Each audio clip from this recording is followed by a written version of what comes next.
এখন আমি সোলোতে match start করলাম। ওকে, দেখা যাক কে জিতে, আমরা এটা দেখবো। ওকে, সো এখন আমি ওখানে দেখি যে কে পড়ছে টিমমেট। ওকে, তখন আমি খেয়াল করি জাভেদ আমাদের গিল্ডের প্লেয়ার, মেবি আমাদের গিল্ডের প্লেয়ার আমার সাথে অন্যভাবে পড়ে গেছে। ওকে, দেখা যাক এখন আমরা ম্যাচটাকে বই করতে পারি কিনা। ওকে, কি একটা শট দিলাম। ওকে, পরেরটা রাউন্ডটা দেখ, সে আরেকটা শট দিলাম। ওকে, ও কিন্তু খুবই নর্মাল প্লেয়ার আমার জানা মতে, কিন্তু ওর মুভমেন্ট স্পিডটা অনেকটা ভালো। ঠিক আছে, যেহেতু এখন আসছে আমার কাছে, যখন আমি ডেজার্টটা নিলাম, ডেজার্টটি পারিনি, তারপরে শর্ট ইউজ করলাম, তখন আমাকে মেরে দিল।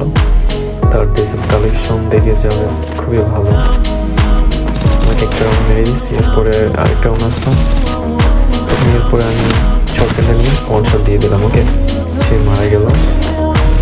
এরপরে দ্বিতীয় ম্যাচটা আমি উইটপিকার নিলাম। উইটপিকার নেওয়ার পরে দেখি যে আমার খুবই কাছে আসছিল, আসার পরে কিন্তু ও অন্য জায়গায় চলে গেছে।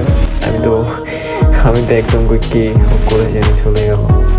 ওকে, এরপরে আমি ওরে উইটপিকার দিয়ে হেডশট মারলাম।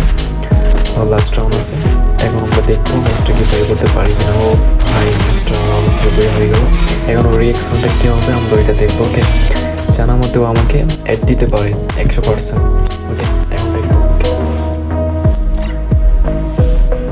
ভাইয়া বিগ ব্যান ভাই, ভাই এত ভালো গেলেন আপনি ভাই। ভাই রিকোয়েস্ট অ্যাকসেপ্ট করেন ভাই।